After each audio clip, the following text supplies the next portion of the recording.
नमस्कार, आप सभी का एबी क्लासेस में स्वागत है।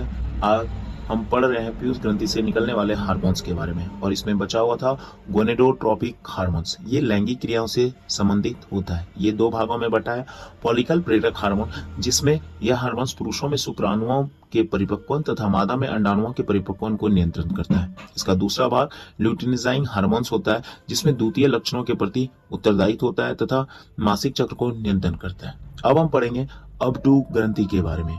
ये गले में पाया जाता है। इसका साइज एच के जैसा होता है। इससे थायरॉक्सिन हार्मोन्स का निष्कर्ष होता है।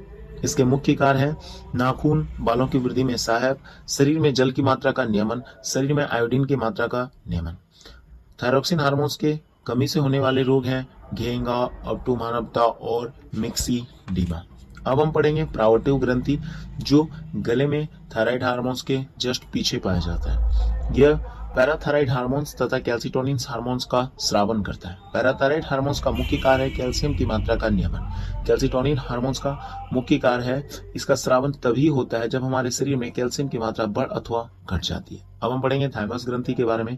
यह ग्रंथि छाती में पाया जाता है तथा यह ग्रंथि बुढ़ापे में गायब हो जाता है। इससे थाइमोसिन हार्मोन्स का स्रावन होता है। इसके मुख्य कार्य है लिम्फोसाइट्स का निर्माण करना, जो एंटीबॉडी बनाकर हमारे शरीर को संक्रमण से बचाता है।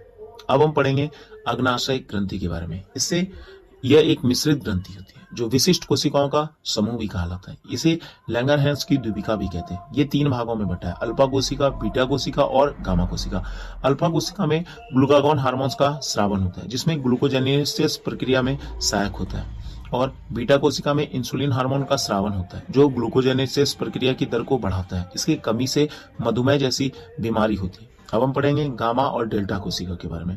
इसमें पचित भोजन के स्वांगीकरण की दर को बढ़ाया जाता है। अब हम पढ़ेंगे अधिवृक्क ग्रंथि के बारे में। अधिवृक्क ग्रंथि दो भागों में बटा है। बाहरी भाग कॉर्टेक्स, अंदरूनी भाग मेडुला।